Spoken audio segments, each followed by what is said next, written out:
Kasikatan at katanyagan, pera at ari-arian, kabataan at kalakasan, kagandahan at magandang katawan, lahat ng yan ay lilipas at mawawala.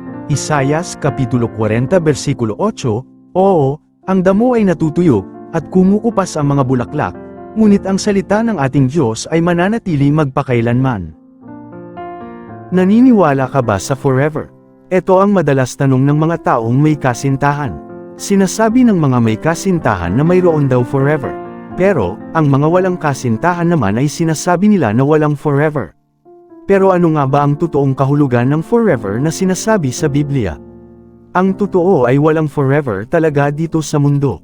Sinasabi sa 2 Korinto Kapitulo 4 versikulo 18, kaya't ang paningin namin ay nakatuon sa mga bagay na di nakikita, at hindi sa mga bagay na nakikita. Sapagkat panandalian lamang ang mga bagay na nakikita, ngunit walang hanggan ang mga bagay na di nakikita. Sinasabi sa Mateo Kapitulo 6 versikulo 19, huwag kayong mag-ipon para sa inyong sarili ng kayamanan dito sa lupa na kung saan maraming tanga at kalawang ang naninira, kukunin din ang mga ito ng mga magnanakaw. Maging ang pisikal na katawan ng tao ay lilipas, tatanda, mamamatay at babalik ito sa alabok na sinasabi sa Genesis Kapitulo 3 versikulo 19, dahil sa alabok, doon ka nanggaling, sa lupang alabok ay babalik ka rin. Pagkatapos ang espiritu ng tao ay babalik sa Diyos na may bigay nito, na sinasabi sa mga ngaral Kapitulo 12 versikulo 7. At ang kaluluwa naman ng tao ay huhusgahan base sa ginawa niya habang siya ay nabubuhay pa sa lupa, na sinasabi sa mga ngaral Kapitulo 12 versikulo 14. Sapagkat dadalhin ng Diyos ang bawat gawa sa paghuhukom, pati ang bawat lihim na bagay, maging ito'y mabuti o masama. Dito napapasok ang salitang forever.